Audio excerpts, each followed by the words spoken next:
It is time to pray.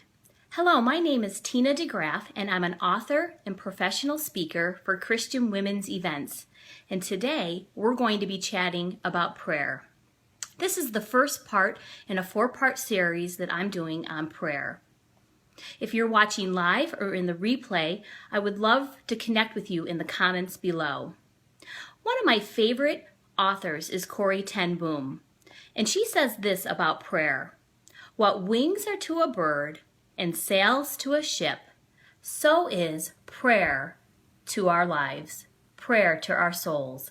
She is so true. That is so accurate.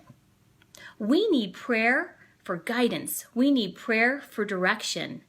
And yet, if we're honest, there are so many obstacles that keep us from praying on a regular basis. As soon as we wake up, it seems that everybody needs us. The phone rings, the dogs bark, and the children can't find anything. And so as the day progresses, we're frustrated, we're overwhelmed because we didn't start our day with prayer. In one of my workshops entitled Following in His Footsteps, I talk about this problem of making time for prayer. And I share this poem, The Difference That Prayer Makes, by Grace Nasons. I would like to read that to you. I got up early one morning and rushed right into the day. I had so much to accomplish that I didn't take time to pray. Problems just tumbled about me, and heavier came each task. Why doesn't God help me? I wondered. He answered, You didn't ask. I wanted to see joy and beauty, but the day toiled on gray and bleak. I wondered why God didn't show me. He said, But you didn't seek. I tried to come into God's presence.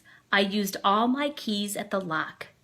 God gently and lovingly chided, My child, you didn't knock. I woke up early this morning and paused before entering the day. I had so much to accomplish that I had to take time to pray. And so taking time is an obstacle. It's a problem that many of us have. And the solution that I came up with today in the blog is that I wrote out 7 different prayers, 1 prayer for each day of the week. And each day contains a different topic that many of us pray about. Topics such as time management and trusting God when life is difficult are covered in today's blog.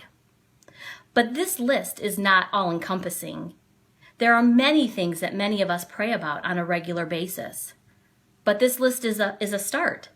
And so feel free to print out this list for yourself and to share it with a friend. But I'd also like you to ask yourself, is there something that you pray about on a regular basis that you could share with us? Is there something that you seek guidance for on a regular basis? Something that you ask God about that you could share with us? And so today, both here in the comments below and on the blog, tinadegraff.com, TENADEGRAAF.com, I would love for you to share other prayer requests that you ask of God, other things that you ask for help, for guidance that you could share with us. That's what I have for you today. Thank you so much for joining. Next week, I'll be broadcasting part 2 of this series, and we'll be talking about 7 different prayers that we can pray about for our families. The following 2 weeks, we'll be talking about 7 different prayers that we can pray about for our communities, and the final week will be about 7 different prayers that we can pray about for our world. If you're like me, sometimes you feel helpless when you see all of the world's events, and you wonder, what can you do about that? And yet we're going to talk about prayers that we can pray for the world. I hope that you will continue to grow closer to the Lord as you make time for prayer. Have a great day. Thanks.